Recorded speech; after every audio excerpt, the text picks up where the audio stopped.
as women, the way we need to be showing up in the world right now is with consciousness of the future that we are creating, not just for ourselves or our children or our grandchildren or our great-grandchildren, but the trajectory of the human race, the necessary trajectory of the human race.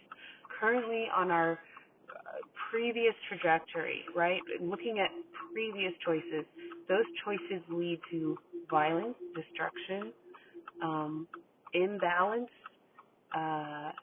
heartache, pain, death, and ultimately the end of humanity, first internally and then ultimately externally. And when I'm talking about these forces we see all around us, driven, they're often called things like capitalism or called things, patriarchy or fascism or what have you, but just basically it is ultimately rooted in fear systems. Okay, so there are many systems that exploit fear to thrive, and we've seen those systems thriving in the past. And we're at a time in history, which is very exciting, where there's been a transition. So, it feels so immediate, the things that are happening this month or year or in the next 10 years or in the previous few decades. Like, those things feel like monumental changes for us. But even for us, when we look back on history, and see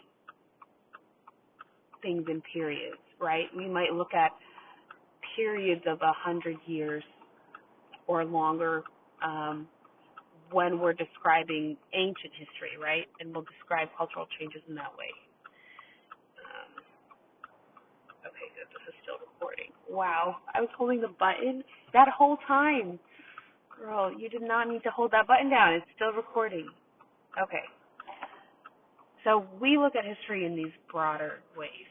And so we are part of an era.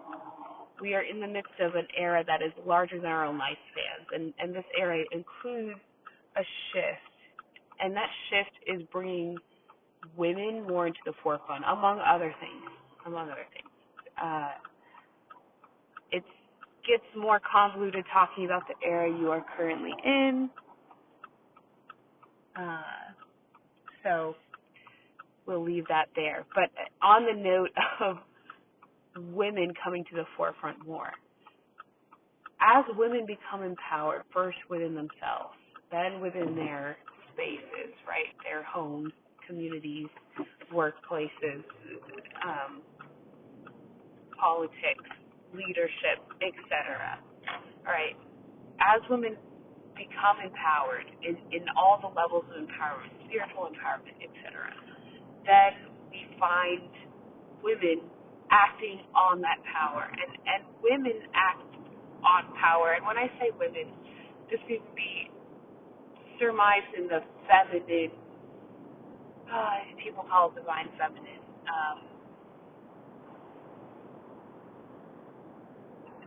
women adjacent ideas. So women along with the women adjacent ideas that we know.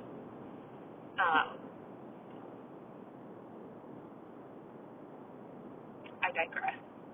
As women are empowered, they act on that power and they encourage in culture the things that they value, whether that's through consumption, because our current culture is a consumption-based culture, right? So that's how we see it play out. Women consuming products, women consuming experiences, and that boosts the visibility of and support of those experiences. For example, psychedelics are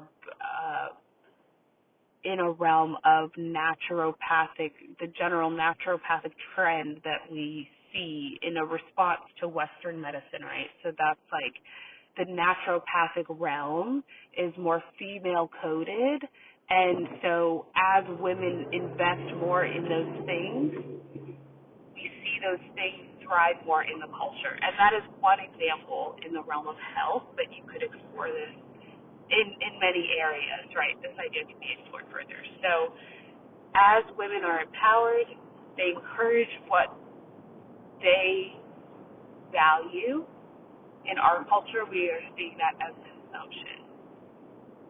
So we should be thinking about this as women, because why do I mention this? One, this is going to happen naturally. You don't have to try and change the culture. By existing as a woman in this current era and by acting on what you believe to be right and good and true, you are moving the bar forward in the progress of history, because that's one thing. Like, there's not so much pressure on you to be the one who, like, does that right thing that, like, makes everything better. Like, this will be collective action, and this will be cumulative action over time, right? But as far as your cumulative actions over time, they do matter in the sense where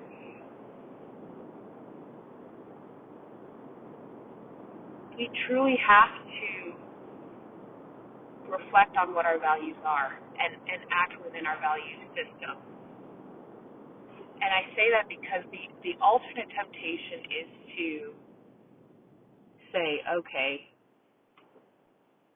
this is the situation as it stands now, and I just have to cope with it, which we all do. And I will just hide myself and my true desires, and I will act according to the script that I am given until I die. And that sounds awful, but I think many more of us are resigned to that than we think. So this is part of a larger idea which I've been exploring, which is how honoring your creative intentions, your creative self, truly is an act that fights the patriarchy, that combats violence in a very long term, right? Because in the long term, not just this generation or the next one, but in the very long term, what we might hope to see is a loosening of the grip of this consumerist capitalistic impulse that has been so gripping for so long, and we've seen the results. And I know we're all tempted to just burn it all to the ground and start from scratch, but that's not an option, because we live here, we can't burn it all to the ground.